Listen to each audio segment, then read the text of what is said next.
Okay, my name is Alan Kurtz. On behalf of the Autism National Committee, or AutCom, I'd like to welcome you to our webinar, Is Work Working for Us? Autists' Own Experience in Seeking, Finding, and Continuing Work. We have a great group of panelists today with a wide range of experiences in the world of work. If anyone has any questions or comments, please put them in questions and answers. We might not see it if you put it in chat. Without further ado, I would like to introduce the moderator for today's webinar. I think that's the right term, Max, moderator. I would like to introduce the moderator for today's webinar, Maxfield Sparrow. Maxfield Sparrow is an autistic writer, scholar activist, peer facilitator, and direct support professional, assisting fellow autistic clients with activities of daily living. Additionally, Sparrow teaches astrologically inspired contemplative writing through their business, Mercury Muse. Max holds Bachelor of Science degrees in political science and applied economics from Idaho State University, and studied for 2 years in the creative writing MFA program at Naropa, I think that pronouncing that right, University's Jack Kerouac School. That sounds really interesting. I have to talk to you about that sometime. They are the editor of the anthology Spectrum's Autistic Transgender People in Their Own Words from Jessica Kingsley Publishers. Sparrow lives in Silicon Valley with Mr. Kitty, also known as Fermat the Wonder Cat. Take it away, Max. Thank you, Alan. And yeah, Fermat's on my lap right now. Hello, everybody, and welcome to our webinar, Is Work Working for Us? We have an exciting panel of 5 autistic people today who are going to tell you about their lived experiences with work. We hope that today's webinar will increase your understanding about this very important topic. If you've attended past webinars with us, you might notice a slight difference. In previous webinars, we had all panel members take turns answering the same questions. That was easy with other topics, but the world of work can be so different from person to person. So we have individual questions for each panelist. We've gathered such a diverse group of people, each with their own journey into and through the world of work. And that diversity requires different questions to create a space where their individual thoughts and experiences can truly shine. During this presentation, you may find questions rising in your mind. And as Alan mentioned, there's a Q&A space for you to type those questions so they don't get lost in the general chat. After the presentation, we will address as many of your questions as we are able to in the time we have left. With that, let's get started. Our first panelist is John Marble. John Marble is the co-author of Neurodiversity for Dummies. I'm very sorry if you could, I'm not a morning person and it's 8 a.m. here, so maybe if you could start with somebody else. Oh, absolutely. Sorry. Absolutely, no problem. We will come back around to you. So in that case, our first panelist is Sujit Kurup. Sujit Kurup is a friendly and active person who loves the outdoors. He communicates through typing and advocates for others who do not have a voice and means to communicate. He advocates for them by spreading awareness through presentations at various colleges, schools, and agencies providing services to disabled population. He has a degree in business administration from SUNY College, New York. He is currently volunteering as treasurer of AutCom. Sujit writes poetry, does abstract paintings, and is learning music. My first question for you, Sujit, is how can autistic people use their talents and abilities to start their business and advocate for supportive government regulations on every level? Hello, everyone. I am Sujit Kurup, volunteering as treasurer at AutCom. My situation is unique because of the minimally speaking status and how I communicate. I have some reliable speech, but I mostly communicate by typing on a device like an iPad, text on phone, While in high school, I always had a trained facilitator with me supporting me one-on-one, and the team at school were trained to support me with my communication. There was a sensory diet in place, and I was given sensory breaks throughout the day. I had very good support team, very dedicated administrators who sought innovative ideas to include me in all activities, and this boosted my confidence in my abilities. My college experience was very challenging. I was basically a pioneer. The staff at the college were venturing into a new educational era with me paving the way. Most professors had not educated such a unique individual. Gratefully, I was accepted by all my professors and peers. The biggest challenges were my testing assessments, but I navigated through it all with supports and encouragements of my team. While in college, I was enrolled in the Access VR, an NYS program that provides counseling and guidance to access employment for the career of choice with qualifications. On completion of my degree, I received their emails with job openings in accounting and office support. These were all 9-to-5 jobs where I could not be productive with my sensory and motor planning challenges. On inquiring whether they would support my idea of being an entrepreneur or be self-employed with my own business, they were not forthcoming, as mine was a novel idea. I was always drawn to art, and my art teacher introduced me to painting in 2009 when I was in middle school. Now it has become my passion and another medium to express my thoughts. It provides me with a level playing field.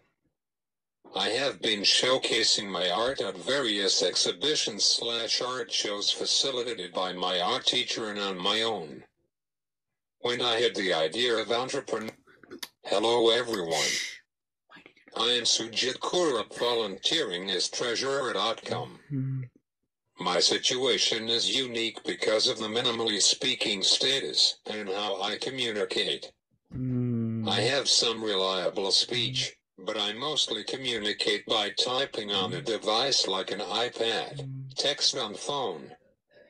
While in high school, I always had a trained facilitator with me supporting me one-on-one, and the team at school were trained to support me with my communication. There was a sensory diet in place, and I was given sensory breaks throughout the day. I had very good support team, very dedicated administrators who sought innovative ideas to include me in all activities, and this boosted my confidence in my abilities. My college experience was very challenging. I was basically a pioneer. The staff at the college were venturing into a new educational era with me paving the way. Most professors had not educated such a unique individual. Gratefully, I was accepted by all my professors and peers. The biggest challenges were my testing assessments, but I navigated through it all with supports and encouragements of my team. While in college, I was enrolled in the Access VR, an NYS program that provides counseling and guidance to access employment for the career of choice with qualifications. On completion of my degree, I received their emails with job openings in accounting and office support. These were all 9-to-5 jobs where I could not be productive with my sensory and motor planning challenges. On inquiring whether they would support my idea of being an entrepreneur or be self-employed with my own business, they were not forthcoming, as mine was a novel idea. I was always drawn to art, and my art teacher introduced me to painting in 2009 when I was in middle school. Now it has become my passion and another medium to express my thoughts. It provides me with a level playing field. I have been showcasing my art at various exhibitions/art shows facilitated by my art teacher and on my own. When I had the idea of entrepreneurship, the field of art is what I had in mind. I have always been an advocate spreading awareness on my method of communication, which would provide means to communicate to many minimally speaking individuals like me.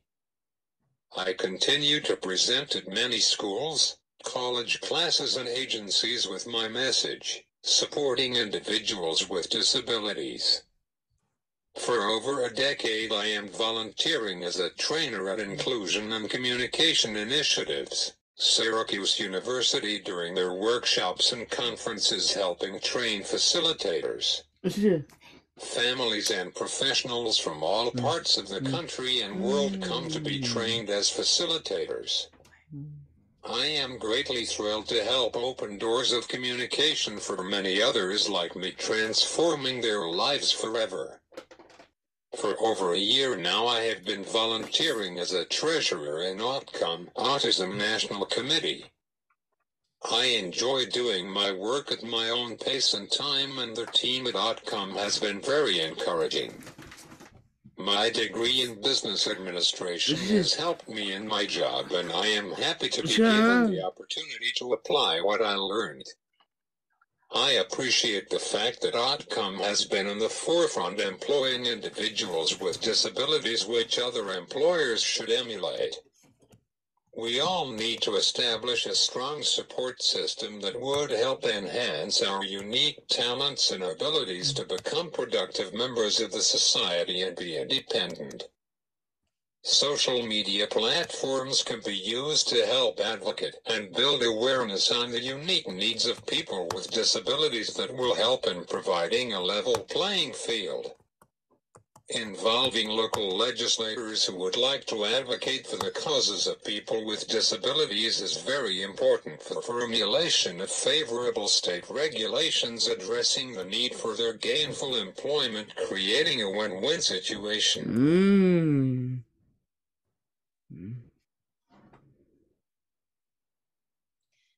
Thank you. Thank you so much. That was very informative and wonderful. Our next panelist is Raisin Kane. Raisin Kane is pleased to have joined Autism National Committee as a board member in 2024. She has over 20 years of experience serving in scientific and analytical roles and is currently employed as an overdose surveillance epidemiologist. Raisin's favorite things include the New York Times Games package, knitting, microscopy, and learning. She lives in Massachusetts with her wife, several plants, and miles of yarn. Raisin, our first question for you is, as you entered the world of work, were there any supports you didn't get but wished you'd had? What about unhelpful supports, in air quotes, that you wish you didn't have? Thank you. I want to say, first of all, it's wonderful to be here, and I appreciate that. I saw some friends in the chat, so thank you guys for coming. As for supports, I didn't have any. I'm a late diagnosis person. I'm in my 40s. I'm 48, and I was diagnosed when I was 41, and I started working when I was 14, small jobs, and then continued on. And so I didn't have any supports. What I really could have used was adequate career counseling, because it took me a really long time to figure out that interest does not always translate to a great experience at work. I'm somebody who likes a lot of different things. I can find a ton of things interesting, and I learned kind of the hard and expensive way that some stuff that I'm fascinated by is excruciating as a job experience for me. I've worked in mental health. I've worked, as a scientist, a few different types of scientists, and I have 4 different degrees, and it's not so much that I wanted all 4 of those degrees. It's just that I tried, this job and realized once I was working in it, oh, this is not a good fit, and rinse and repeat. So I could have benefited from, for one, in some ways, an earlier diagnosis, just to figure out how to help myself.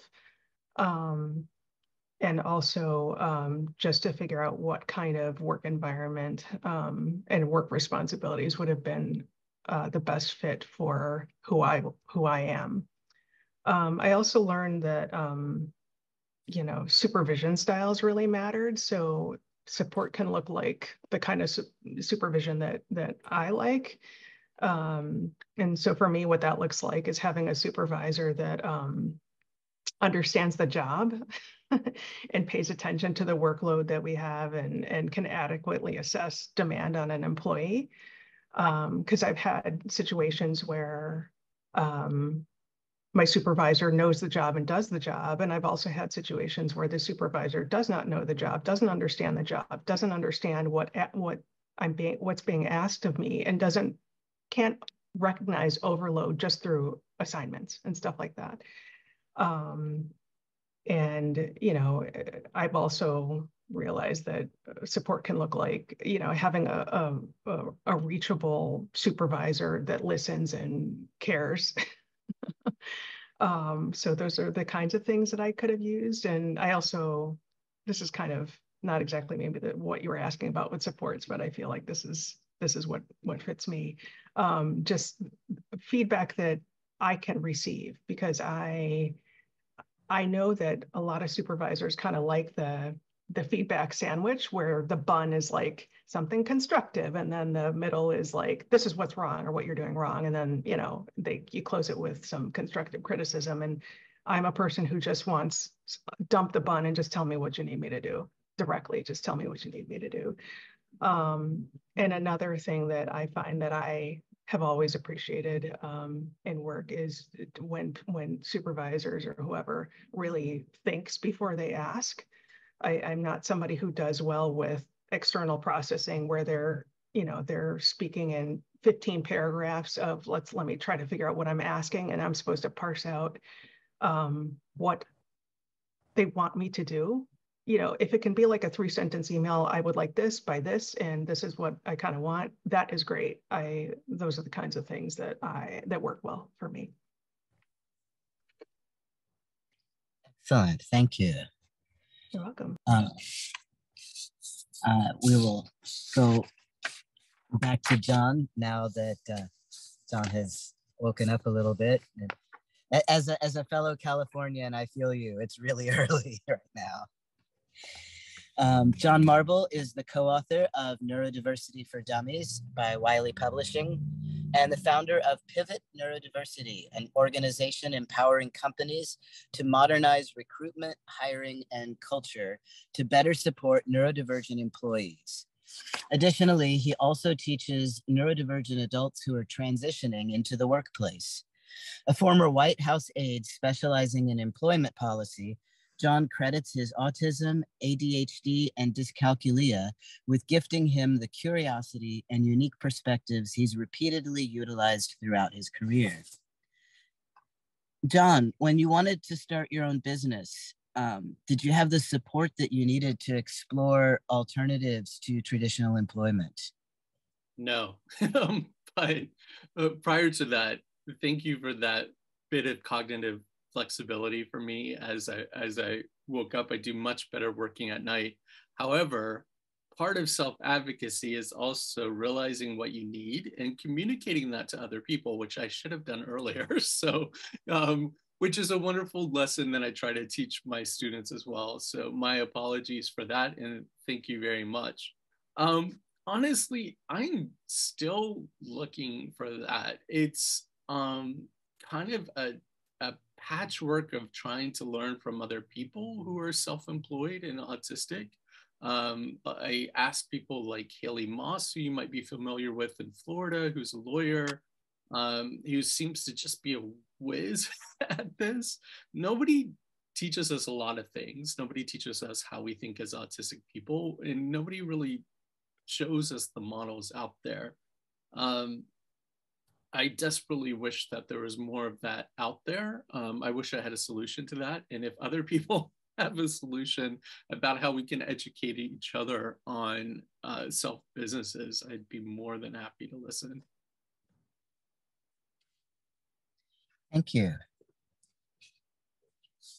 Margot Wask is our next panelist. Margot Wask is I hope, am I pronounced? I should have asked you before, but okay, good. For a moment, I was like, I hope I'm pronouncing that correctly. I'm glad I am. Margot Wask is an autistic advocate, activist, content creator, and small business owner under the pseudonym Retrophiliac.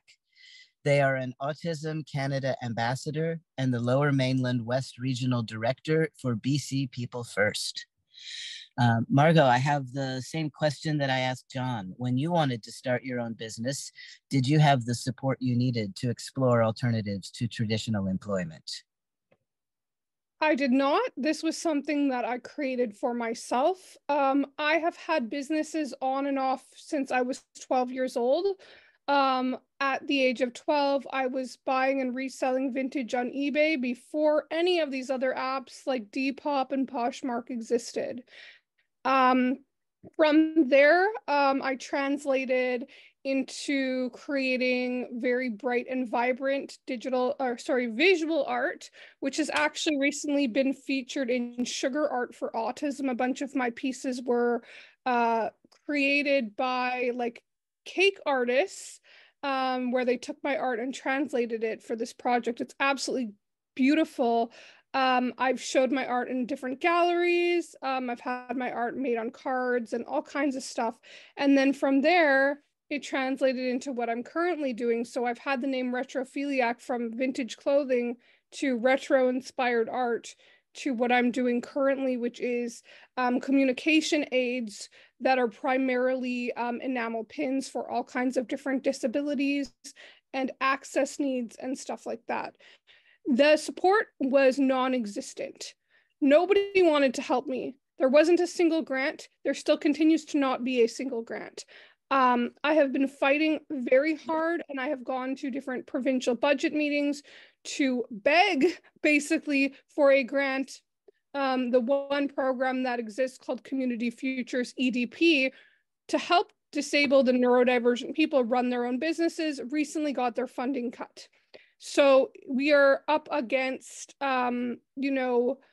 able-bodied, holistic, very profitable businesses that are worth, around $38 billion annually, who are getting, $25 million-ish of funding or a cut to hire disabled people when that is their legal obligation.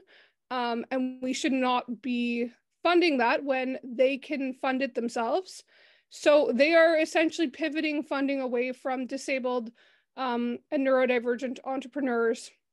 And it is incredibly disheartening. I'm hoping to become the director for BC People First so that that can be our mandate during my term. So it is something that I have been just really up against, but because I see the lack of support that I have received, my hope is to change it for others. And I ran a multi-week free cohort with an organization here called Curiko, Curiko, where I was leading different people through the conception to all the way through marketing to having their creative product for sale. And that was a free thing for all of our participants. And so I'm hoping that because I've developed this kind of very loose curriculum, very basic, that can eventually get translated into a local organization, utilizing it for structuring their small business program for autistic youth. So it's been a lot of trial and error and a lot of doors closed in my face, but I'm hoping that through my work, I can change the landscape of what self-employment looks like. Excellent. That is very important work you're doing. Thank you on behalf of everybody that you're helping. And the same to you, John. Your business is doing very important work helping people. Our next panelist. Oh, sorry.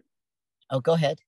Really quick, I got involved a little bit when there was the Autism at Work conference, which I have my own opinions on businesses that run autism at work programs.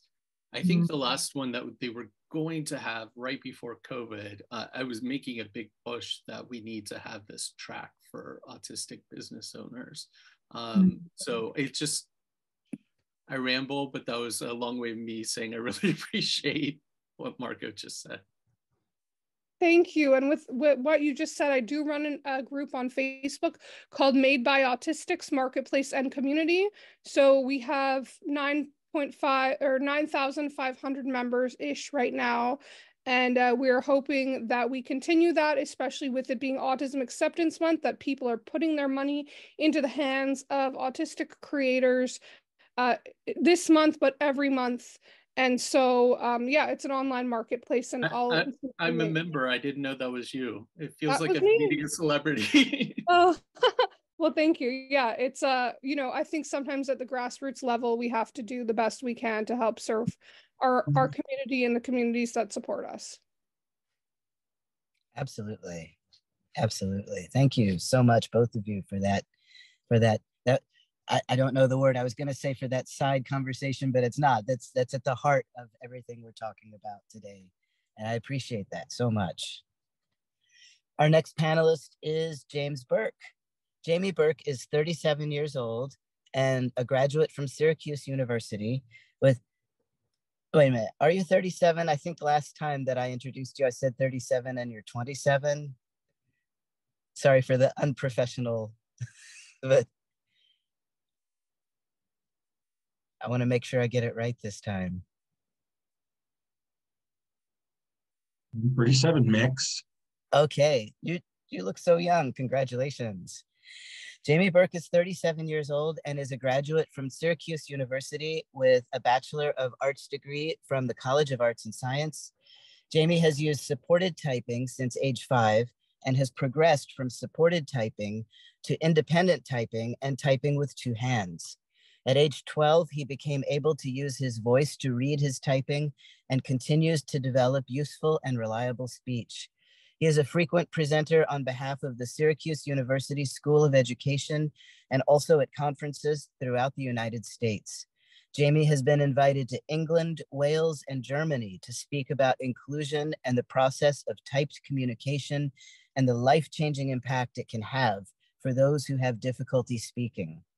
Jamie continues to advocate for typed communication as a gateway to speech, literacy, and connection, and continues to work with the ICI, the Initiative for Communication and Inclusion at Syracuse University, as an assistant communication trainer. He is an active advocate and has shared his journey at conferences and classrooms throughout the United States. He attributes much of his life's success to years of sensory innovative therapies, and most importantly, to full access of regular education classrooms.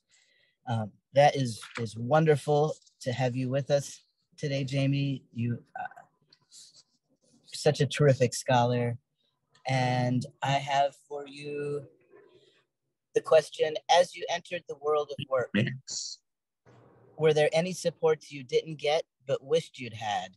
What about unhelpful, air quote, supports that you wish you didn't have?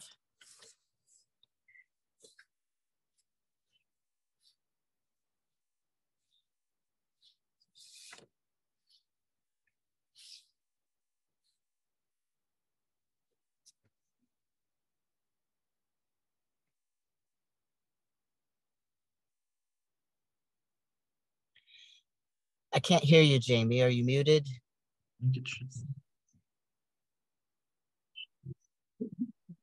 That should be number.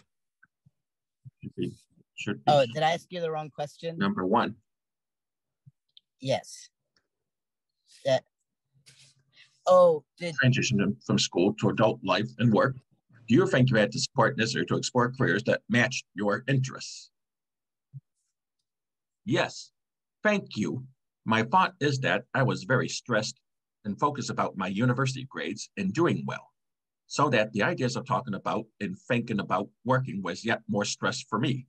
What was fundamentally different was the best reality when I was traveling with the ICI, Initiative for Communication and Inclusion, Center on Disability and Inclusion, Syracuse University, for conference presentations about the experience of inclusion in education and using an alternate method of communication to open life and have the ability to be a change for a full life experience. I was very well prepared to talk about this, as it was and is my own life experience. It was wonderful to travel to a great number of states and to experience travel to Germany, England, and Wales. I also did this separately and did presentations, supporting the travel by family. Of course, this has been dearly reduced because of COVID and changing financial eras.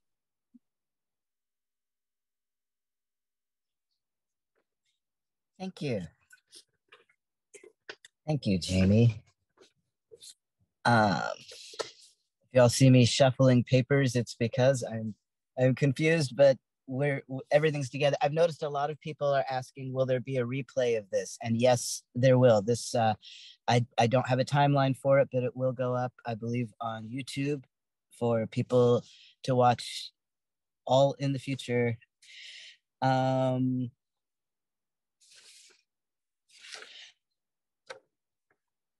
To limit my confusion, I'm going to come back to John because I if that's okay, because that's like I don't know how easier.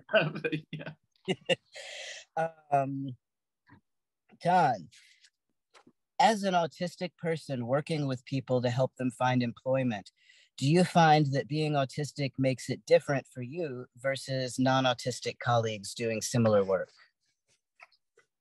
It does. I've thought for a while about how to best answer this question. So if you'll indulge me, maybe I'll tell a story from a previous job to lead into this. And hopefully by the end, I'm just confusing you more. Sorry. But, you're fine. You're fine. So in, a previous job years ago, when I was working for the White House, when President Obama was in the White House, it was the first time that I had disclosed that I was autistic.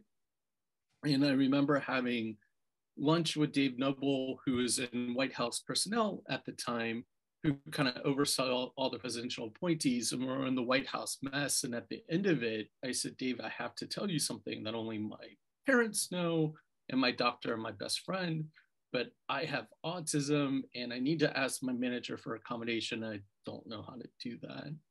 And the way I tell the story is that it felt like 2 hours of silence. It was probably like a quarter second, but I thought I was going to lose my job. I thought I was going to lose my security clearance. And his reaction as a neurotypical manager changed my life. He said, that's fantastic. And I just looked at him and he said, John, you seem confused. I'm like, yeah. And he's like, have you ever thought that your autism has helped you in your career? And I said, no, I've overcome it. I've papered over it. I've gotten really good at hiding it from people, but now something's happening. And he said, no. He's like, I've known you for a long time and we knew each other well enough that he could say this next thing. He said, you're definitely an odd guy. He said that with love. He's like, but think about it. I've known you a long time. You look at things differently and you work differently than other people. He said, my job is to find Americans to come together to tackle some really big problems. And I can't have everybody who's the same. So he said, I will help you get your accommodation. To this day, we can't remember what that was. That's how much we build up these requests in our head as disabled people. He said, I will help you get your accommodation, but I need you to figure yourself out and be comfortable with that and then bring that to work.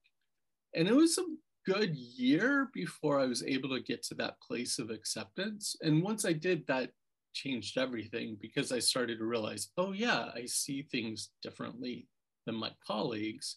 And maybe it's not the case that everybody else sees this the same way, but they've just decided there's a better strategy. Maybe I have input as well. So that was the start of a very long journey to get me to the question that you asked about, teaching autistic students. I teach autistic adults who are transitioning to work, and if that's different, it is. However, I'm fortunate that I found myself in the place that my other two teachers are not autistic, but we're very much in this deep neurodiversity frame.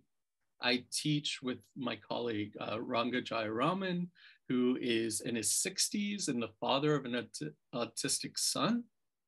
And I teach with my colleague, Khushbu Chabria, who's I don't know how old she is, but she's an ADHD woman who she doesn't know how to tell the story, but I tell her it's such a good one to share. She actually started out as an ABA therapist and made the journey into neuro inclusion, which I think is just such a powerful thing.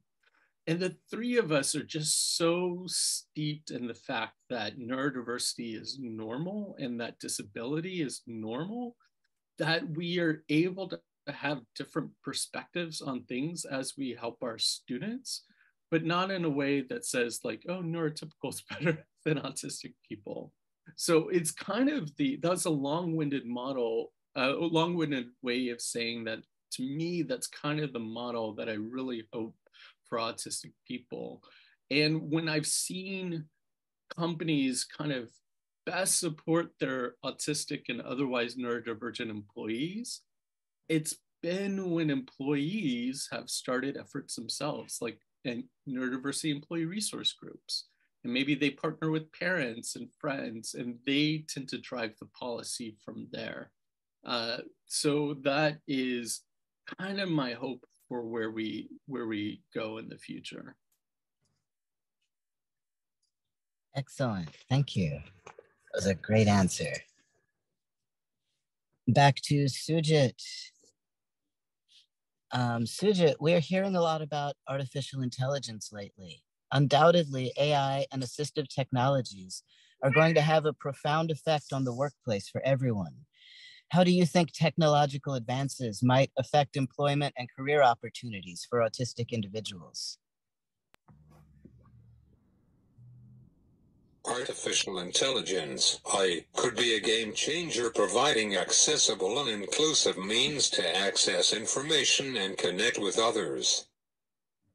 Card gadgets and programs can promote greater independence and happiness in the lives of people with disabilities. ChatGPT, a language model that may be utilized for communication and information retrieval, could be used by people with communication disabilities in getting their messages across in an effective and efficient way. In getting their messages across more efficiently and effectively, helping with learning, maintaining information, problem solving, thinking quickly, organizing, etc., which are very challenging for them.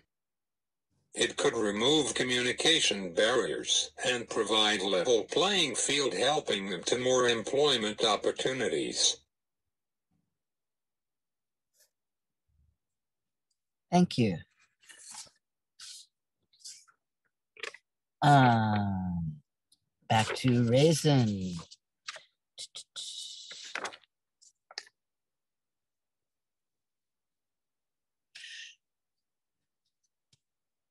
Are you working now?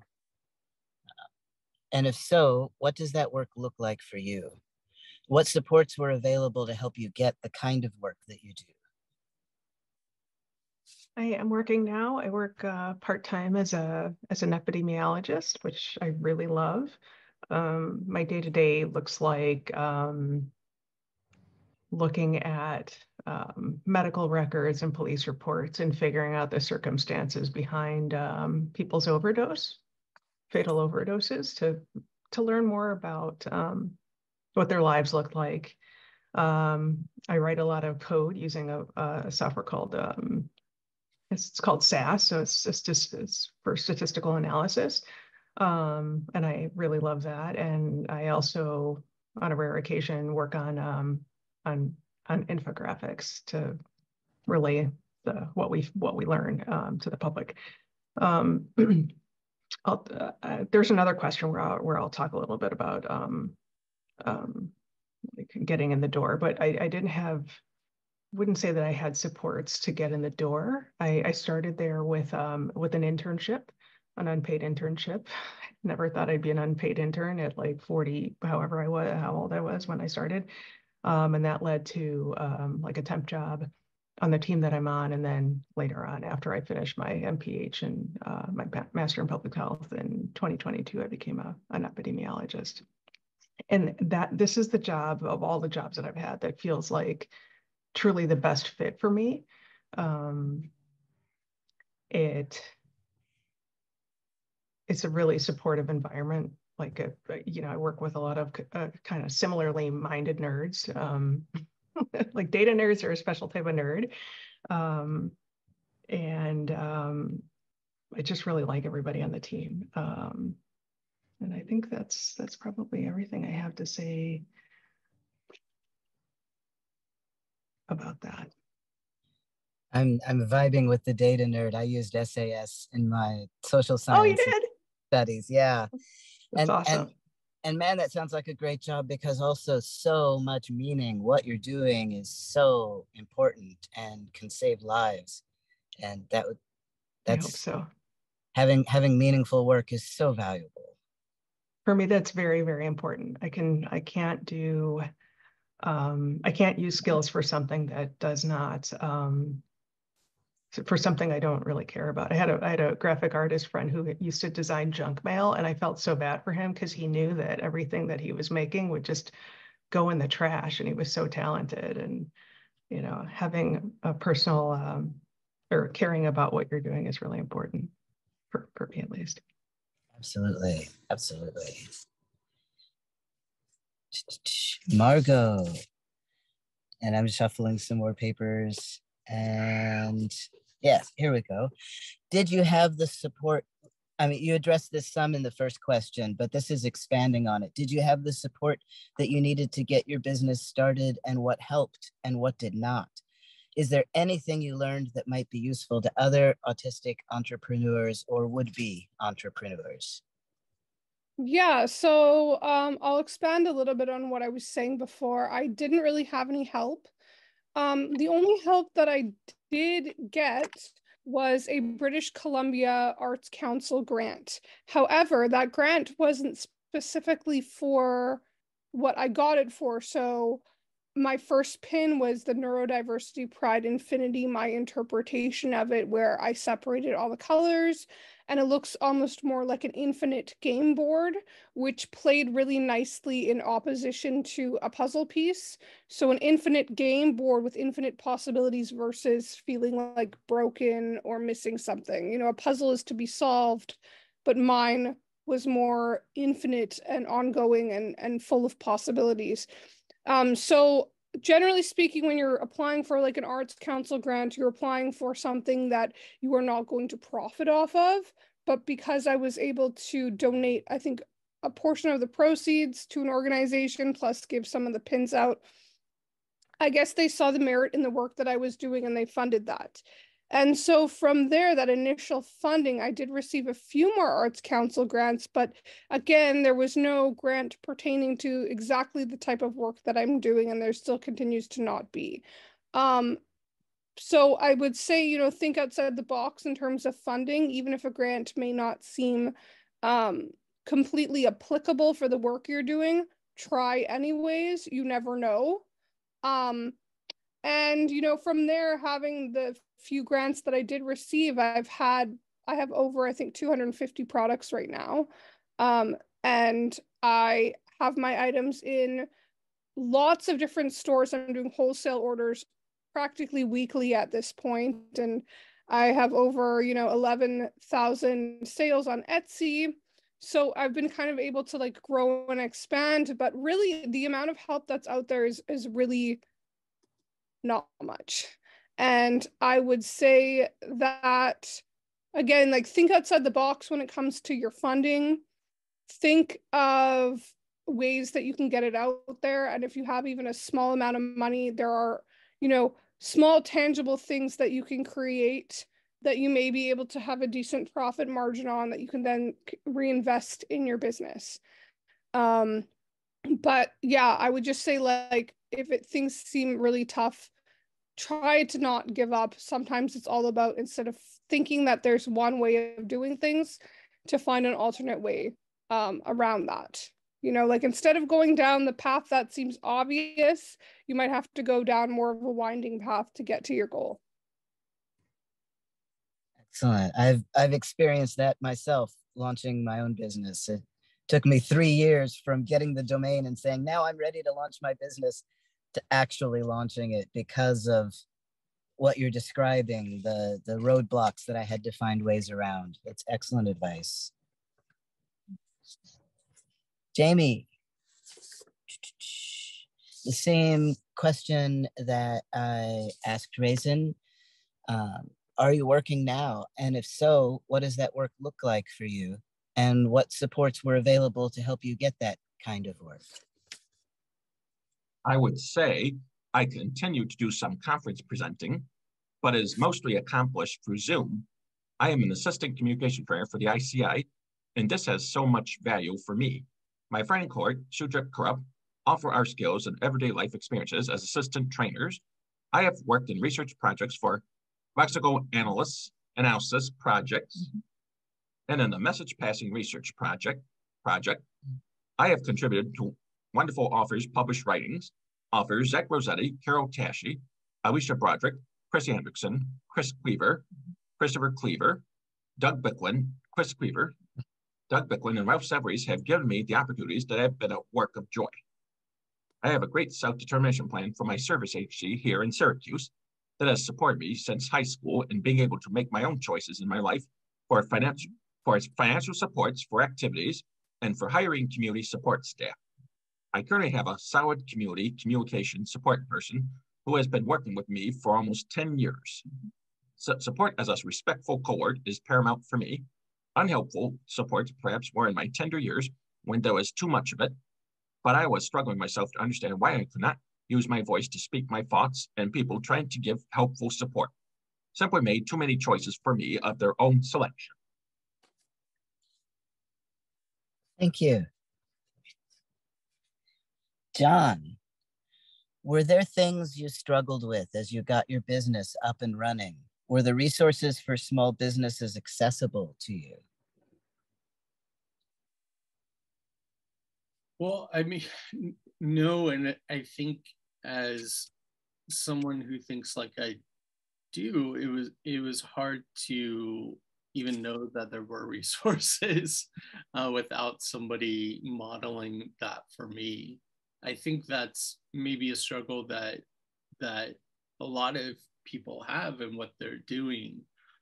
It also happened at a point in life that I realized for the first time that I had always been pulled forward in my career, that, you know, I was just told, oh, John, we need you to come work here. And I would go work at that place.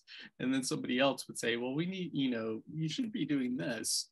And so I remember I left the White House because when the president's job ended, my job ended. And they were really good about preparing us for that transition. And I moved to California, and my autistic brain was just like, well, I did construction and worked in warehouses when I was in college. So I took a minimum wage job in a warehouse, whereas my other White House colleagues were going on to other things. And it took a friend realizing that on my lunch breaks, on my 35-minute lunch breaks that I got at my, I'm not knocking minimum wage jobs, but at the minimum wage job in the warehouse, I was giving free advice to corporations on the phone who would call me. And he said, you know, I think you have some skills that maybe are beyond what you're doing now. And I'm like, this is repetitive work that I get to do over and over again. Like, it's very STEMmy. He said, yeah, but I think you need to share some of your insights with other people. And I look back and I'm like, you know, I had this neurotypical person help me with that. And I just wonder how many other people are in situations like that who want to start businesses, but just don't know what's out there because nobody models it for us. Absolutely. The only reason that I was able to start my writing business is seeing my writing teacher doing something similar with tarot cards and thinking, I've been studying astrology since I was 12. I can help people write using that. Modeling, having something modeled for us is so important. Thank you. I remember I also do like keynote speeches for companies, and after maybe like a year or so doing that, an autistic friend said, oh, I think us autistic people are really bad when we speak to corporations about asking for our speaking fees. And I'm like, what speaking fees? And like, it just hadn't occurred to me. And so like, that's something I do with a lot of autistic people. I'm like, if you're going to a company, make sure to ask them to pay you, because it doesn't occur to a lot of us. Absolutely. I've seen that time and again, and in myself. It's hard to know how to ask for money and how to ask for enough money. I see so many autistic entrepreneurs underselling what they're offering because it's so hard to ask for money. Raisin,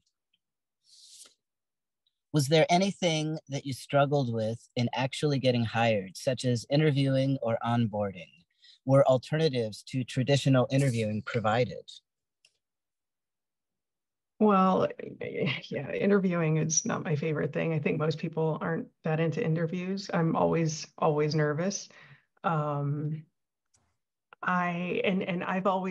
typically worked in STEM jobs, so I never know if I'm gonna walk in there, they're gonna have corny, name a time you had to face you faced adversity, those kinds of questions, or if somebody's gonna ask me a formula, to repeat a formula and calculate something. So I typically never feel prepared enough. And for the job that I have now, I knew there was going to be an interview. I knew it was going to be a panel of people. And I knew that there was going to be a coding portion, which of course I was a wreck about, a timed coding portion. And I needed, so the version of SAS that I had to use did not have like a dark mode built in. And I need one of my accommodations one of the things I need because of a TBI is I need to be able to view this thing in dark mode. And it basically, I don't want to get into the minutia of this, but regular SAS is color coded. And when I was using like the version that I needed, it stripped away all the color. So you don't recognize as quickly or at all if you've made a mistake. All you know if you made a mistake is that it's not running or something gets stuck and you have to figure out where it is. So they gave me more time, but just my stress level around that was absolutely through the roof. But I did get accommodations for more time on that. All that to say, like, this is one of those things where I wish developers could think about accessibility and build it in more widely into their programs. I've spoken to the people at SAS. They're like, oh, well, we have dark mode in these versions. It was like, okay, well, you have it in these versions, but not all versions. And in order to get like a workaround, I had to basically have like an act of Congress to get it because, there are security concerns and that kind of thing. So just little stuff like that can be a tremendous obstacle for people. In other jobs, I've had difficulties just getting past the AI. Like I know people there can be good things about AI, but it can also be bad where like if your sentence structure is too complex in your cover letter or in your resume, the artificial intelligence screening the resumes might not be sophisticated enough to parse out that you're actually very qualified for the position, and you might not get selected, which is something that I was thinking about with somebody put a comment. Sandy was talking about her son and his many job applications. So I wish it could be easier for all of us to get the kinds of jobs that we want to get. I also think that in the environment of looking for jobs in places like Indeed, those are also businesses, and so they make money on, or I think they make money, maybe I'm wrong about this, but they make money on views and advertising and the number of times you visit. So you could be spinning your tires, putting in your best effort to get a job when in reality, you're never going to get one because it's not set up for that. It's set up to have visitors, and it can be spirit crushing for a lot of people who are earnestly trying to look for work. So that's that was a total rant. I'm sorry. No, Maybe I'm not sorry. Actually, I'm not sorry. It shouldn't be so hard. other thoughts about interviewing. I wish we could do away with, I have a hard time with phone interviews because, especially paneled phone interviews, because I don't know when someone's done talking. I don't know if people are thinking. I don't know if they're taking notes. And if there's dead silence, it can be really, really awkward and challenging. I've had panel interviews. I'm okay with those. Sort of like they're nerve-wracking, but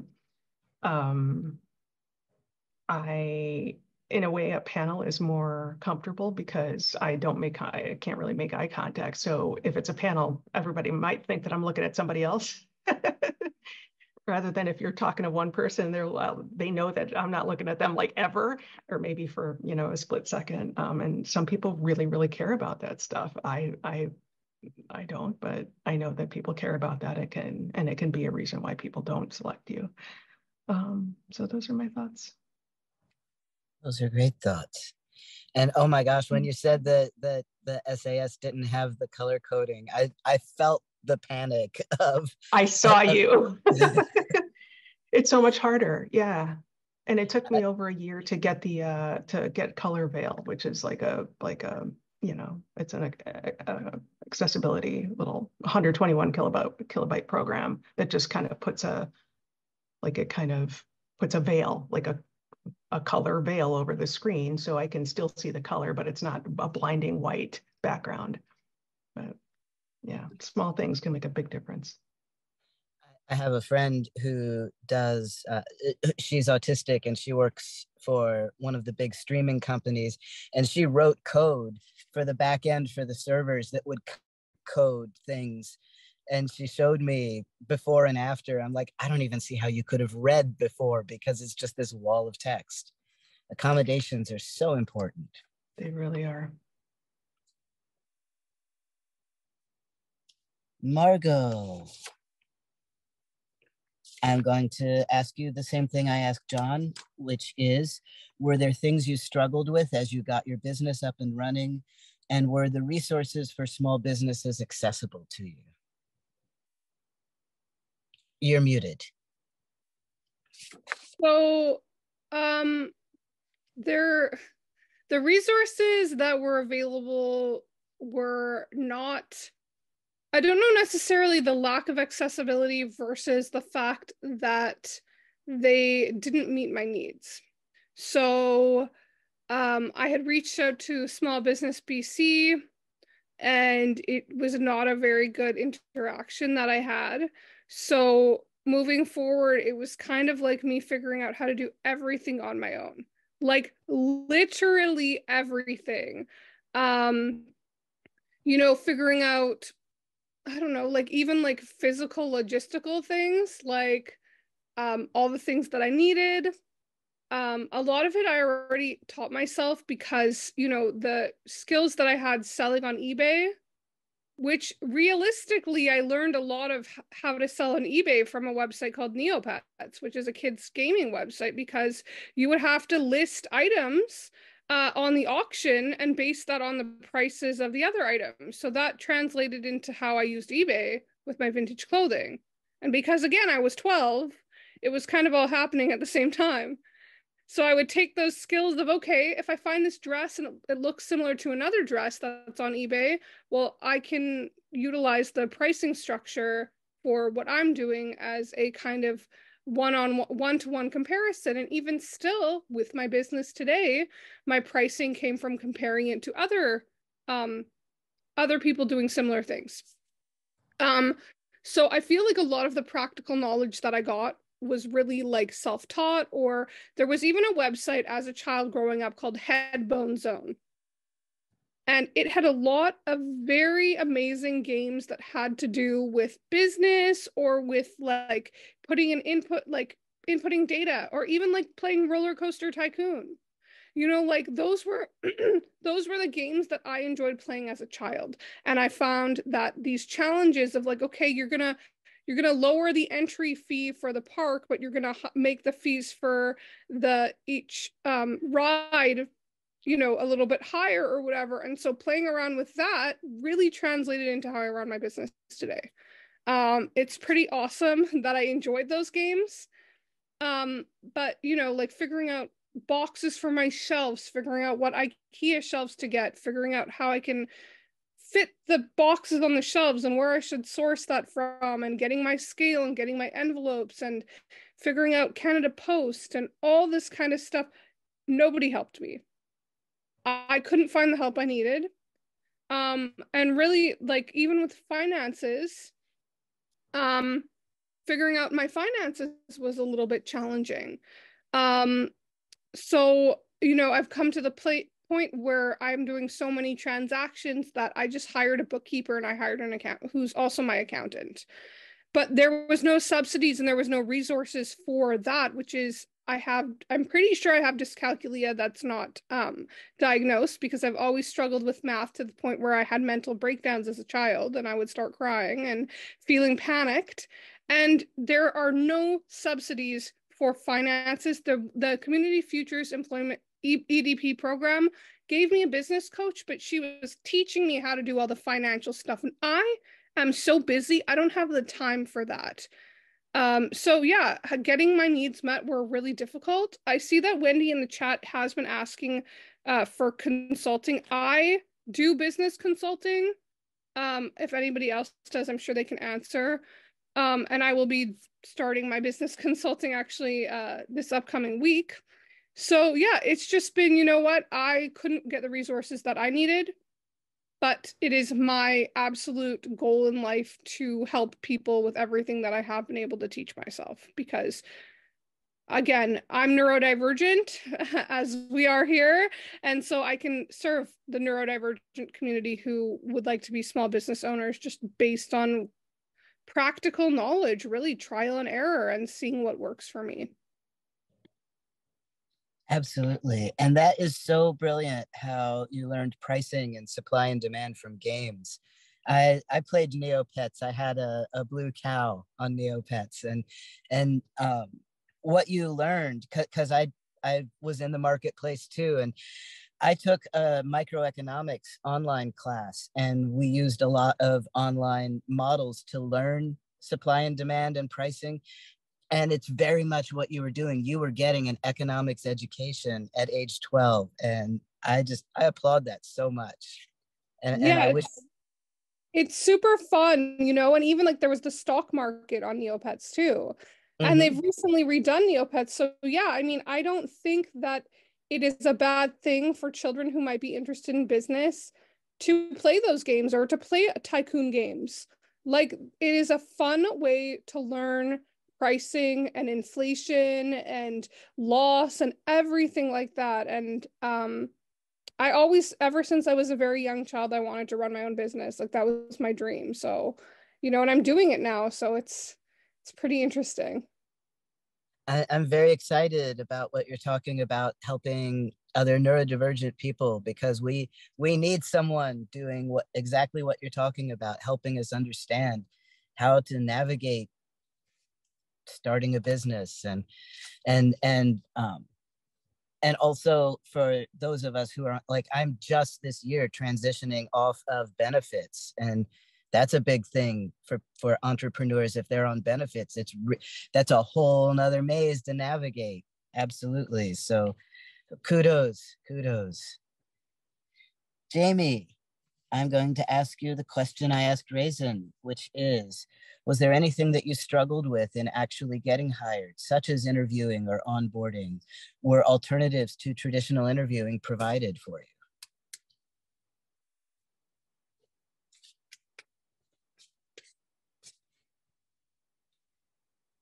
That question, I don't have that question. Is there a question? Are you satisfied with your current position and the support that you receive? Why or why not? Are you satisfied with your current position and the support that you receive? Why or why not? Go ahead and answer that one then. Are you satisfied with the support you've received? Why or why not? Am I satisfied with my current situation? I would say for the diverse things I am doing. I do know that what I do is unique to me. I believe the difficulties of my sensory system and my anxiety can make a described normal job more puzzling for me. I continue to do my enjoyable passions of painting, ceramic sculpture, wheel pottery formation, exercising, and much reading and visiting museums. research on my interest topics, and attend social gatherings.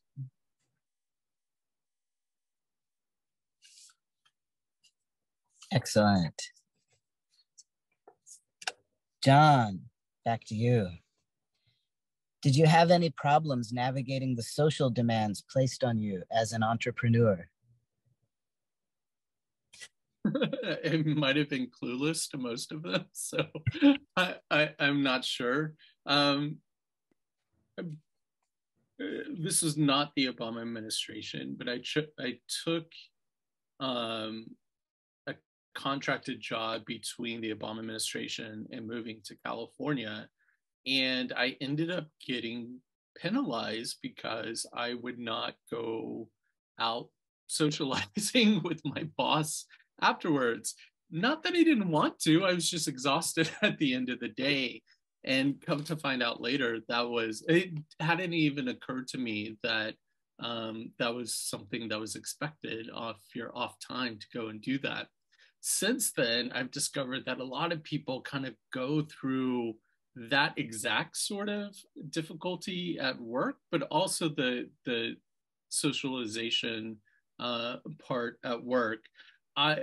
One of the things that we do with our students, besides getting them to accept and understand and appreciate who they are as autistic people, including how they socialize as autistic people, is trying to demystify more the neurotypical workplace socialization and have them understand that, not so that they can change who they are, but to say, this is often what is happening, this hidden curriculum of the workplace through socialization. We don't want you to change who you are, but we want you to at least understand where maybe neurotypical people are coming from.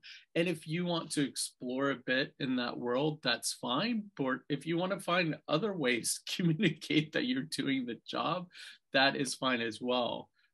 It's kind of one of those deeper subjects that I think a lot about.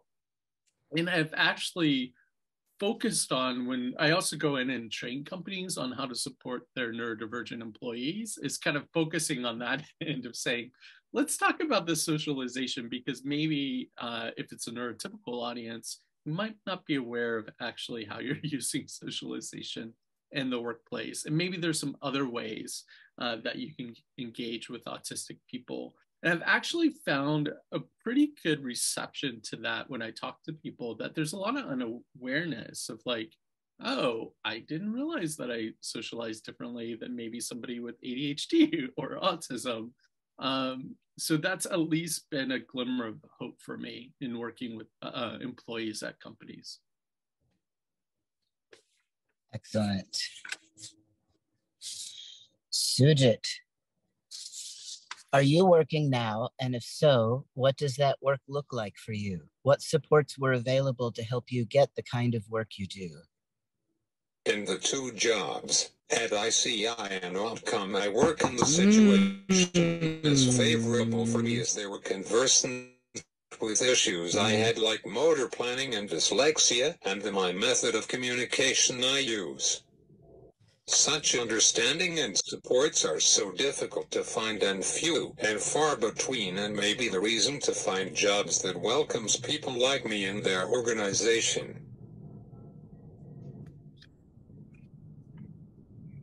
Thank you. Thank you. Raisin. Every workplace has its own accepted culture. What has it been like for you navigating the social demands and expectations? Is there anything that would make that easier for you? Oh, you know, I can hang.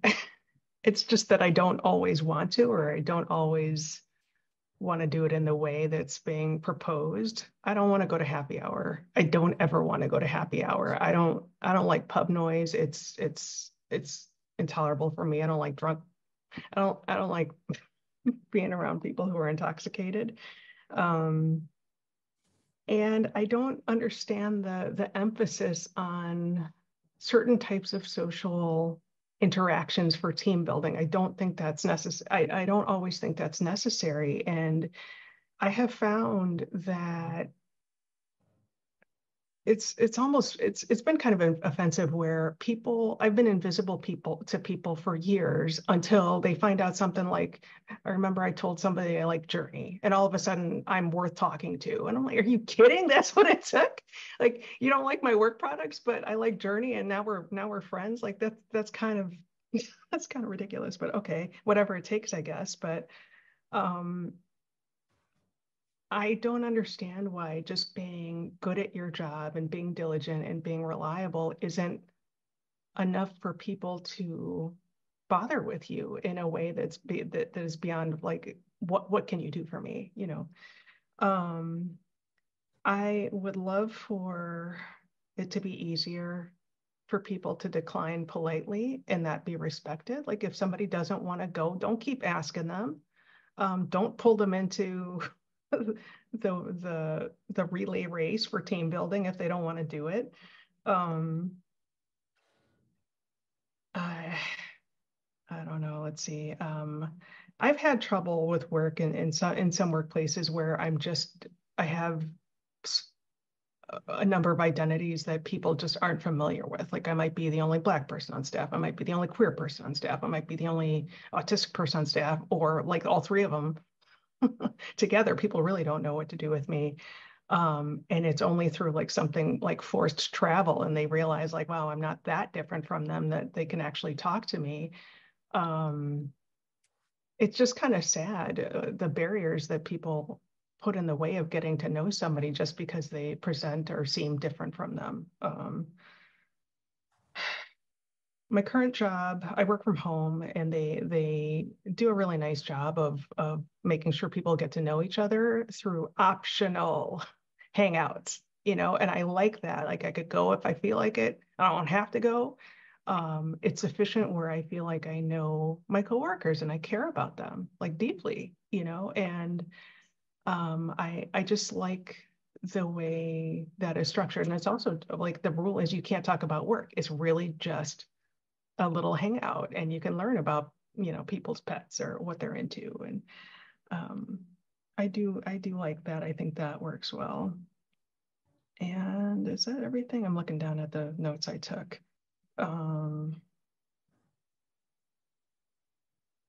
think, let's see. Yeah. Sujit just put in the chat that he agrees with me why drinking beer or other drinks together are the only way of socializing and team building. Totally. I also think that that's not a great choice because some people are trying to maintain their sobriety, and you know, if they don't want to be around drinks, that shouldn't be a penalty against them. Thanks, Nick, for coming. I think that's everything. Thanks for the question. Thank you. And yeah, it's ironic that you talk about team building activities. To me, I always feel the most like a team is being built when we're solving problems together. Like actually working as a team is what builds a team. Yeah. And happy hour, the only good thing about happy hour is the free food. There was a time when I would go to happy hour with headphones on, get the food and some juice, and sit in the corner doing crossword puzzles with the free food. That's what happy hour is for, is free little tacos. Can I add one more thing, actually, since you brought that up? I had a job where I worked for a chem lab, and everybody was kind of the stereotypical nerdy scientist. And we would get together maybe for the holidays at work. We'd have like a potluck. We'd all have our food. Everybody would make a plate and then go back to their cube. But you know, and it was fine. You know, there might be just like an agreement about, wow, this sauce is really good or something like that. And nobody was trying to make sure anything in particular happened. It was free form. We cared about each other. There were rivalries and stuff, and that was all part of the workplace, and it was okay. And just being nerdy and problem solving on actual work tasks, like you said, Max, like that's how we got to know each other. Thank you. Margot. Same question as I asked John. Do you have any problems navigating the social demands placed on you as an entrepreneur? You're muted. I do. I get a lot of questions and interactions, and I do my best to dedicate my time to that. However, I would say that the most socially demanding is when a video goes viral and all the trolls come out and say the worst possible things you could imagine about my business. So that is unfortunate, which means I have to a lot of the time turn off the comments. I have to ban words. I have to ban people. There was one day where I swear I went and I blocked like 50 people because my video went so, my reels go very viral on Instagram and Facebook. And one time I had something go viral on TikTok that got like 1.2 million views. And so, it's very demanding. A lot of people say just ignore it, but it's kind of hard to ignore it when it's a literal barrage of like all of these comments of people that just don't understand why somebody would wear a pin that talks about, you know, their pronouns or their pride flags or their access needs or their various identities. And I always say to people, you know, when I have the chance, if you don't understand the purpose of something, then chances are it's probably not for you. Like I say, I use this analogy that, you know, when we walk into a grocery store, I'm a vegetarian, but I don't go in the meat section and get mad at it. I just avoid that section, right? Like I will go find the stuff I like, but people are not going to stand in front of a product and start complaining like to the product, basically, you know?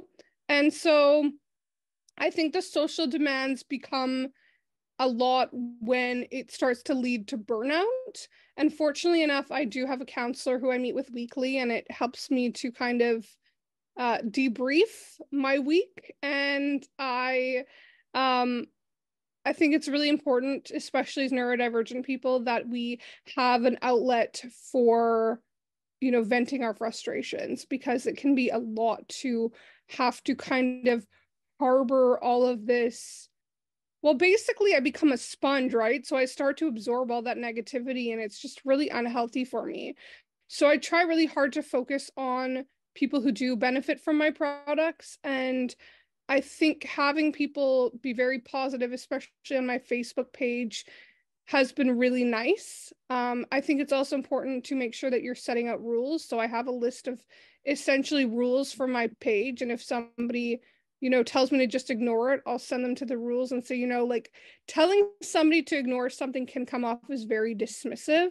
And I think it's important for us to acknowledge what is bothering us, get that feedback, and allow ourselves to move on from it in whatever time works for us. You know, I don't think it's fair to determine how somebody is going to process negativity or process that, because I'm sure we've all faced that, where we know that we're helping people through our work, but that just a few of those naysayers can really kind of like put us back, especially somebody like me who has negativity bias just due to my upbringing and stuff like that. It can be really hard. But at the end of the day, when somebody tells me that they have worn like one of my please be patient with me or autistic pins or please communicate directly pins, etc., through the airport or something like that, or at a convention or at a con, or they wore a pronoun pin and it helped them have better interactions with people, then at the end of the day, you know, that's what I need to focus on moving forward. But you know, it can be hard when you get that feedback that's not nice, and to kind of not allow ourselves to be taken down by that, especially when we're doing work that helps to serve our communities. Absolutely. And I have seen those attacks. There are some people that just want to go around tearing things down. I think they just feel so bad about their own lives that, but the effect is horrifying. And I know that I've had to deal with a lot of those similar attacks. And there's a Winston Churchill quote that I turn to. He said, "Do you have enemies? Good. That means you've stood up for something sometime in your life." And I carry that quote close to my heart, because when I'm dealing with anxiety that causes dizziness, nausea, a complete nightmare. Yeah. Yeah. And when people start tearing me down, I remind myself they're doing that because I'm doing good things in the world. And the same goes for you. You are doing good things. I wear your patches and pins. I love them. So yeah, just remember that while I wish those people didn't act that way, that's a sign that that's a sign you're on the right path. It really Thank is. you. I appreciate that. It's really funny when they're like, I don't care. And I'm thinking, but you took the time to literally leave me a comment that says you don't care. So you must care. So yeah, that's a great quote. Jamie, I have the question that I asked Raisin. Every workplace has its own about navigating the social demands of a job. Yes. Say something about navigating the social demands of a job. Yes, absolutely. Navigating the social demands for myself means that I have learned to subdue hand movement and vocalizing and needing to have books with me. Those were some of the stems I did. It was a hard thing to know that I was simply realizing success at what I was doing that helped my anxiety to quiet. However, people thought it was a curious and strange thing to do. I do not need to do those much now at all, but it is helpful to now have the ability to do presentations in the online era. Excellent. We are cycling back around to John. How can autistic people use their talents and abilities to start their business and advocate for supportive government regulations on any level? I'm having a bit of, sorry, I wasn't prepared for that question. I have a bit of hard time. That's okay. How about the question about AI? How do you think advances in AI and other assistive technologies will affect the ability of autistic individuals to succeed in their own businesses? And if you're not prepared, yeah. Well, first of all, yeah, okay, I'm glad that Raisin raised the frustration that a lot of people have, including my students, with application tracking systems. I wish that we could spend all the time that we use with our students on those to talk about other things. So definitely detrimental parts of AI, but I think that there is something there for the autistic brain, that there's a potential with AI for us to really start using it to figure out the accommodations that we need, whether it's things such as, I use figuring out how to use ChatGPT as an accommodation. I'm going to have a hard time vocalizing that right now, but I've used it as such an accommodation cognitively for myself. I also think that there is a bit of a curiosity in the AI space that's a little bit different than the tech space that I've seen, in that traditionally people who build tech for us build it on a lot of assumptions about us, and they waste a lot of money building products without actually asking us whether or not it's helpful. I think because of the way that large language models operate and AI operates, I've started to see people who work on AI products, especially startups, be very concerned about how well it's functioning.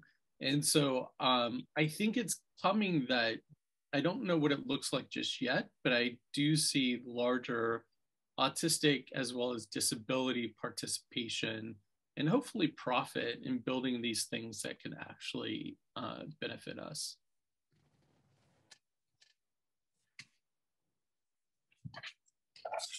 excellent. We are down to the last couple of questions. So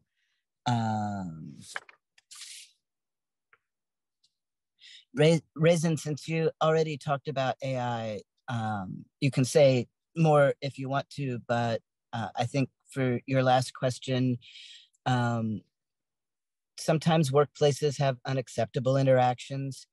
Have you ever experienced bullying, sexual harassment, exploitation, or other unfair treatment in the workplace that you can talk about today? And if so, do you think being autistic was a factor in how people treated you? And also, you probably don't want to name any company names because this is being recorded, and protect your career when you think about how you respond to this. I appreciate your consideration with that, because yes, that's true. I'm trying to be careful with how I answer all these questions. Definitely have, I mean, I'm a Black, queer, autistic female, so I've dealt with, so many things. I don't even know where to start with that. You know, I had a whole answer for this, and I think just thinking about it, like scrambled everything.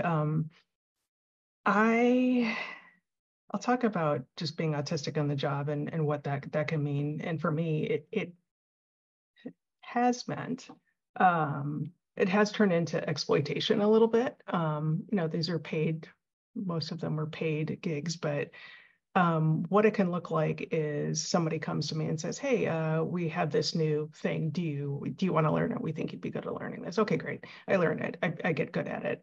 Now I'm suddenly the subject matter expert on it. Nobody else can do it. I get all the tasks related to that. And no reduction of other tasks. And then there's a mountain of stuff that I'm being asked to do. And that's where, when I was talking earlier about familiarity with the workload and what's being asked of me, it can be just a lot for one person. And it's gotten, in the past, for me, positions have been eliminated because it's like, oh, well, you've got it. You know, these other people, like we've reallocated the money from these positions and we're going to use it for this now. Just take on the workload. Okay, great. Well, now I'm getting burned out. And I'm letting people know, like, hey, this is a lot. And they're like, yeah, we're sorry. We're we're sorry, but you know, you're doing great. Okay, great. Well, I'm doing good work, but this is a lot for me, and it seems like you're not listening. And people, I think because I'm not a huge complainer, I don't throw fits. Like, I'm just talking about like seeing bad behavior in the workplace by everybody. Just, I'm not particularly vocal, you know, and I'm so responsible that I'm not going to let things go down in flames while I'm there, because I don't want to see that happen. And that's how I end up in this situation where I'm trying to keep an unreasonable amount of stuff afloat at the expense of my my well-being, you know, and days off or don't feel like an option, because then, you know, now you're even more behind. And rather than, sorry, this is a hard topic for me to talk about. Rather than adjustments be made for me, it's just like, well, you're behind now. It's like, what? Unrealistic expectations. I'm not even speaking coherent sentences anymore. I'm sorry. Yeah, thanks, Sujit. So that's what it can look like. And it's happened in multiple places. And it's happened even in volunteer work, where somebody wants to try something out. I do a great job with it. And then they decide that they want me to do it 100 more times. It's like, okay, well, why is this research assistant getting paid and I'm not getting paid? Like, at this point, this has gone beyond like what a volunteer should do. And this should be like a research position or something. Like, can you even kick me minimum wage? Like, I could make, you know, like chicken tenders or something for more than what you're trying to give me. And it's just, it's not good. And I feel like this is something that can happen to a lot of us. So, and saying no doesn't always work. And sometimes you got to just get up out of there. Sorry, that was my rambling answer. Thanks for listening. No apologies. And if you saw what looked like laughing, that was me going, oh my God, that sounds like a manager I had and what they did. I understand that, getting piled on and not listened to. I started telling people when I'd say, you know, this is more work than I can do. And they're like, but you're doing it. I would say, but this is not sustainable. And right, exactly. That's, yeah. And if they won't listen to that, then you're right. You kind of, you got to pull out the ads and look for another job. Yeah. And yeah, thank you. I know that is a hard thing to talk about. I appreciate that. Thanks. And thanks for all the support in the chat. I haven't even read it all, but I appreciate it. Oh yeah, I liked the person who said reallocate. They should reallocate that money to you, and I agree. I agree. Yeah, you've freed up this money. Well, then you're the one that should get it. Thanks a lot. Margot, since we're on our last round of questions, there's 2 questions left, and I will let you choose. You've heard them both, but I'll repeat them both. One is, how can autistic people use their talents and abilities to start their business and advocate for supportive government regulations on any level? And the other one is, how do you think advances in AI and other assistive technologies will affect the ability of autistic individuals to succeed in their own business? You can answer whichever. Go ahead. Yeah, I'll speak to the first one. So I would highly recommend finding a nonprofit in your area that may align with the values that you have. So for instance, like BC People First has given me the opportunity to go to like provincial budget meetings with our provincial government. I've been able to speak at rallies. I was able to speak at Ottawa for the Disability Without Poverty rally for something called Bill C-22 here, where it's the disability benefits bill, where we're actively trying to get the government to give additional funding to anybody receiving disability, whether it's provincial or federal. I would definitely say that's a great place to start. You know, I'm somebody that's very comfortable with public speaking and getting up in front of a crowd and, you know, commanding my audience. I absolutely love public speaking, like sometimes more than breathing, I swear. And I think that, you know, maybe becoming more comfortable with that, if you're able to find ways, like I know there's Toastmasters, even just making content online is a really great way to kind of get your voice out there. And utilizing any audience that you may have already been able to establish for your own, for, you know, for actively getting people to come together and fight for different causes. I will continue to do the work with the nonprofit that I'm part of. You know, I've applied for other nonprofits, but I also think it's really important that you don't burn the candle at both ends, and that you ensure that the work that you're doing is really hyper focused. So instead of joining a bunch of nonprofits, which I was part of another one at one point, focus on something that really speaks to you. And I know there's People First of Canada. I know that there's other People First organizations as well. And I don't necessarily agree with, you know, people like person first versus identity first. I prefer identity first, but we've really come to respect the way that anybody wants to refer to themselves. So definitely doing that, because reaching out to the government and trying to get any legislative change is really hard as an individual. But if you have a nonprofit behind you, then it gives you a little bit more credibility, especially having a title. So if you're able to run for a board position and put in those volunteer hours, it is so rewarding. And not only that, but you will find a community of people who are like-minded. And if it wasn't for all the people there that I work with and do amazing events with, you know, I would probably feel pretty lonely, and I would probably feel a little bit defeated in fighting for these causes and not having people who are aligned with my values. So definitely look for a nonprofit, definitely get involved if you're able to. And, you know, even if you're not involved with them immediately, you know, joining as a member, going to events and volunteering your time. Then you can see if it's really something that's for you. But it's been really the only volunteer work for me where I really wanted to do it and it doesn't feel like I'm volunteering. So I think that's also the key, is to really find something you're passionate about and putting your time, because you know that helping other people will also help you. And it's given my life a very, it's given me additional value as a person, for sure.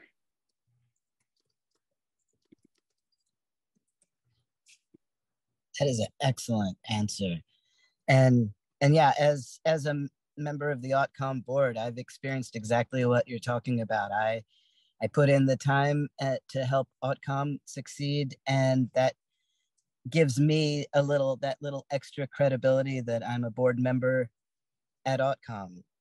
And yeah, I think you called it laser focus on the volunteer work. That can really help a career, absolutely, as well as helping an organization that you believe in. Absolutely.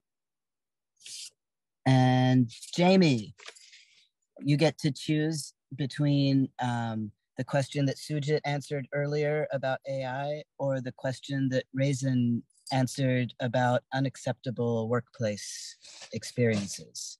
Which would you like to address? Based on your experience, what would you tell other autistics and those who may support them about how best to approach employment and career development? That's a good question. Do that one. A somewhat difficult question from my perspective. For people who communicate with typing, the issue of finding and keeping a good support communication person is paramount. Knowledge of autism is extremely important, as well as sensory regulation, movement, and motor planning. That is the scaffold that everything builds and moves forward on for my success. People who are in the roles of support must recognize this.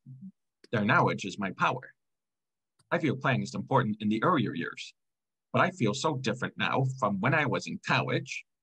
It's a personal choice of observing when the conversation can have passionate planning, and it seems difficult to ascertain the most excellent time to do this because of the anxiety it riles up.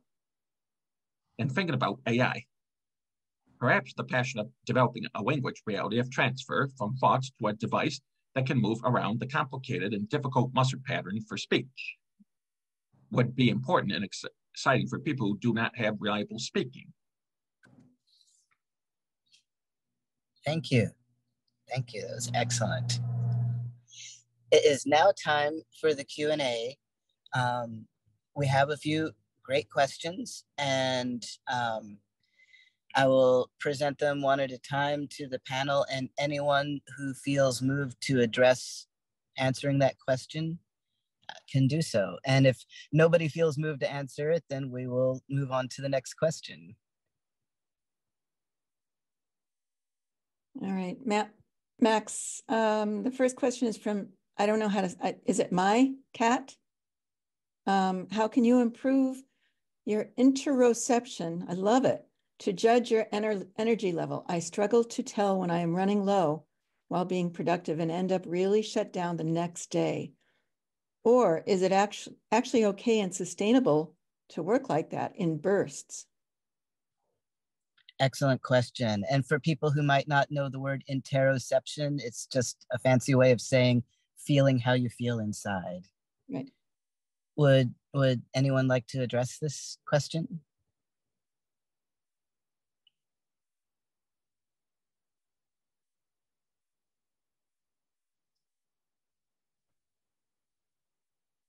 Yes, I can. I just have to check in with myself a lot throughout the day. It can be seeing how you're doing, mindfulness practice, or just even building in breaks to make sure that you get to recharge a little bit. To me, if you have a flexible schedule that allows you to work in bursts, if that's what works best for you, I think that's what works best for you. And there's nothing wrong with that. I learned a lot about what I need to do for myself after I have a brain injury from a car accident, and I work from home, but because I have this brain injury, I have to really make sure that I don't fry all my circuits from coding too long or whatever. And I have to make sure, because if I'm in a work groove, I can stay in that groove because I want to finish. And I have to make sure that I snap out of it. Find a good place to stop and snap out of it before you fry every circuit you have. And it's not easy. And it can be, it might be a habit you have to build in, or even if you set up alarms or, slots on your calendar, your work calendar, and make sure that you build that in, whatever you need for yourself. But I think, what works for you is what works for you. And if you talk to your employers, hopefully you can figure out something that everybody's happy with. And the next one is, I'm autistic. And after 20 plus years in corporate and nonprofit jobs of increasing responsibility without the right knowledge, supports, and self-care around autism, I utterly burned out in a scary way and quit my job. As I try to get back into the workforce, I'm not sure I can live up to my resume anymore. I'm in a better position to self-advocate now. But still, how can I differentiate between what I can try to do and what may be an unfair or dangerous self-expectation for work?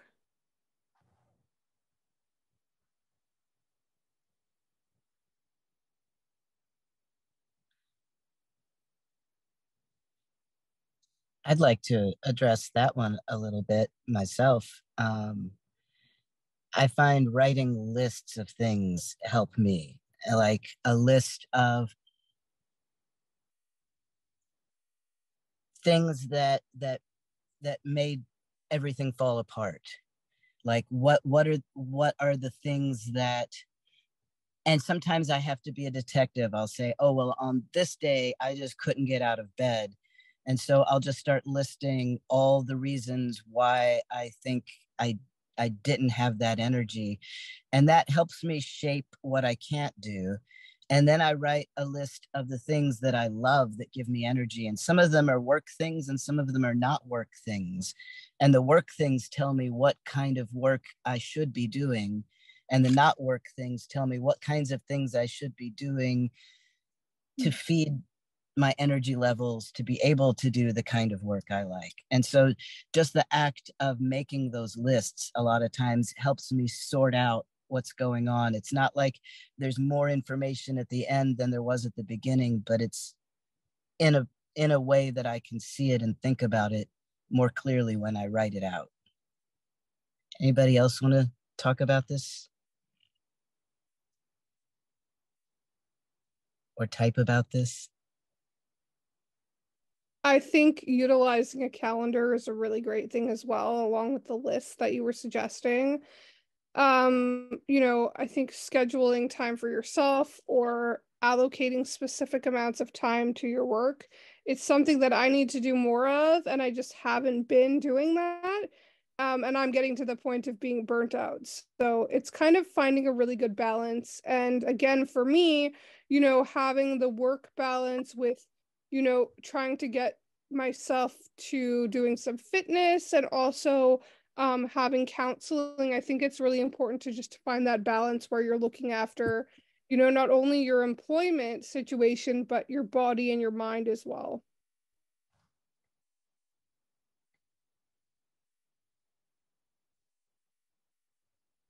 Okay. And then we had one from Olga Solomon. Is anyone aware of programs that support nonprofit organizations founded and led by autistic individuals, including getting started launching a nonprofit? And Olga, you don't indicate whether you're in Canada or the United States. So I think we have to assume it's the United States, but maybe that's not the wrong assumption. Well, and also even in the United States, it will vary from state to state. I helped someone in Maryland put together a nonprofit, and the rules were very specific to Maryland. So that's going to be something that people can only address generally in the first place. John, do you think you're up for that? No. Okay, that's fine. Thank you. Quite all right. Quite all right. Yeah. Q&A, I just want to take a moment to validate that Q&A is hard and not everybody has the skills for questions on the fly like this. And it's totally fine if you don't, and some people have the skills, but a certain question comes in, or just, yeah, there's no shame if we can't answer some of these questions. That's fine. All right. Then an anonymous attendee. What ideas do you have to assist individuals who don't speak but work at supported typing, who have very severe motor planning, and who require great support for activities of daily living?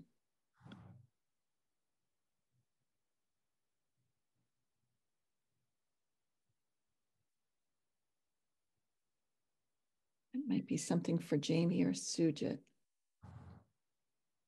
Also, if one of them is typing, I want to jump back to the last question and point out that Margot said a good thing to do is reach out to other nonprofits in your area and ask them for advice on how they did it. Okay. Jamie or Sujit, did you want to type anything in response to the question about motor planning? And I just want to say Todd Woodward, who asked several questions here, suggested that AutCom could post the questions and answers on the website, which we could do, definitely. And also, I'd like to suggest if we share those lists with the panelists and me, then we might have a chance to write more answers. Jamie says he's trying to scroll. So let's give a little space for. Yep.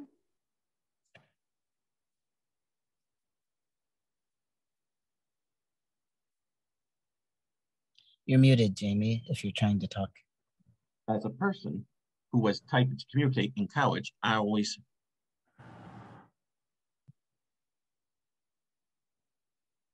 always feeling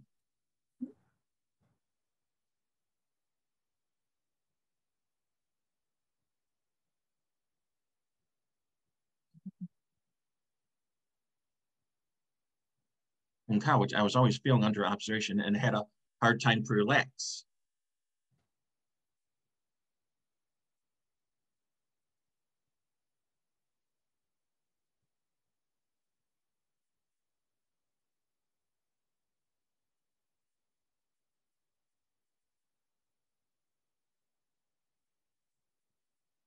Okay.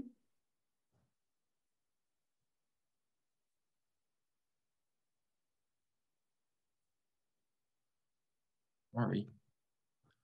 You're fine. Sorry, I cannot find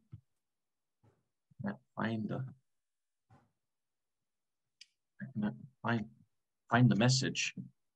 Sorry, I cannot find the message.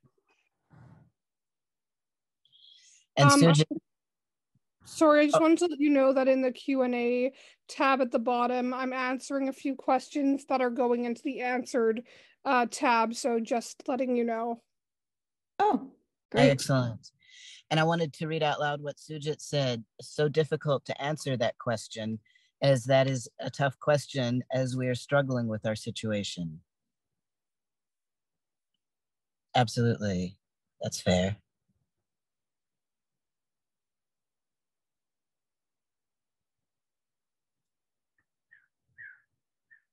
So then we have Todd Woodward, who has several questions, which are great. Many corporations are pushing return to office initiatives, which means it's disproportionately affecting our disability community. How do we fight against RTO initiatives that aren't based on data, performance, productivity, and more? Such a good question. Yeah. I know that I share the complaint I've heard from so many people who said for years they asked to be able to work from home and were told that was impossible. And then the pandemic happened and suddenly the impossible was ubiquitous. And now they're trying to take that away, saying that it's not effective. I think pointing that out when companies are pushing to go back to the office, pointing out, hey, I needed to work from home. And when the pandemic came, we all did it and it worked. And I know you have the mechanisms in place. Could you please let me continue to work from home because I will be more efficient and productive? And present it to them as their bottom line. You will get better work from me. You will get better productivity from me, because profit is what speaks to a business. And so the more you can put it in terms of how it will benefit them, as opposed to how it will benefit you, because they know it will benefit you. You're asking for it. And that companies aren't in the business of, most companies aren't in the business of helping people. So putting it in terms of why it's better for them is going to have more impact. And what do we think of 4-day work weeks instead of 5-day work weeks? Anybody?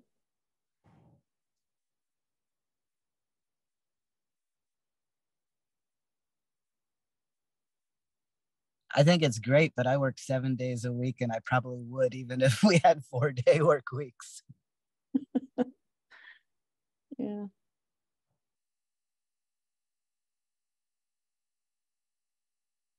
Okay.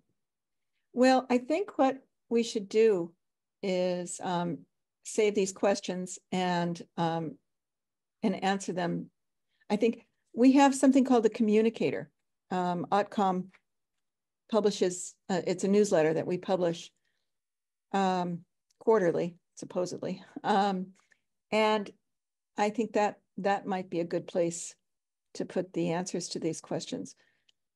But Max, I'll bow out now and leave it to you to do the rest. First, I would like to catch up on a couple of other things that were typed in response to these questions. Sujit said about the struggle, our struggles of not finding suitable jobs, giving validity and great understanding to our abilities and possibilities. And Raisin said, for the person who asked about interoception, this timer can provide a visual cue, though there is a jarring audio alarm option, and you may have to scroll for it, but that should be in the chat everyone can see. And other than that, I think it would be awesome if as many of us as feel moved to address some of the questions and it gets put in the communicator whenever the next one comes out.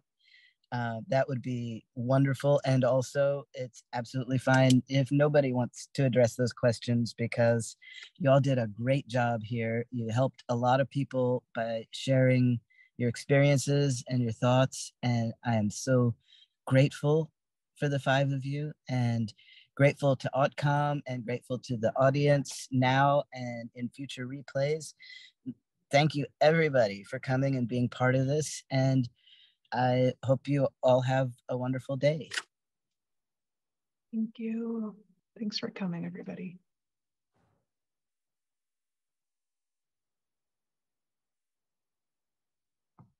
Thanks, everyone. It's always so engaging.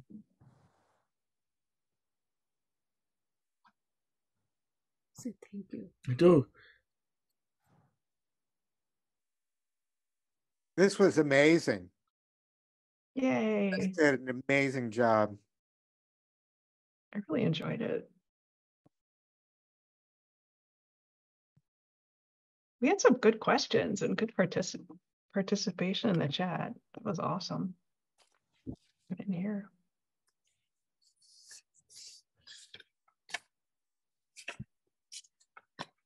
And very nice job moderating, Max. Thank you. Thank you to everyone who assisted in me being able to do that instead of just blowing off to all 4 corners and scattered frustration.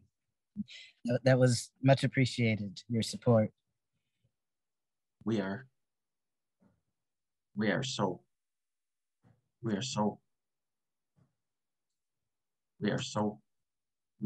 interesting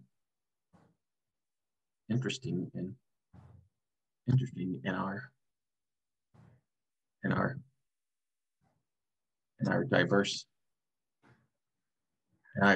diverse paths. Great to share our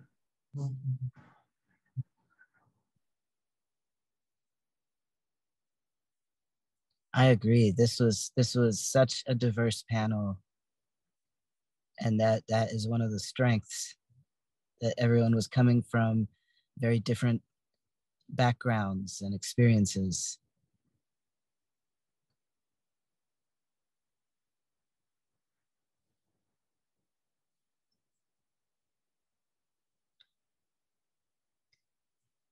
So I guess we turn this off now. I don't have the button. So whoever has the button. Oh, no. I can do that. Bye, everyone. Yeah, Button, this has button. been great. Yeah, this has been great. Wonderful. Have a great day, folks. Have a great day, folks. Get your rest. Thank you. Thank you. Say thank you. Bye. Bye. I'm totally lingering. I don't want to go. Bye. I can leave it on if anybody wants to chat.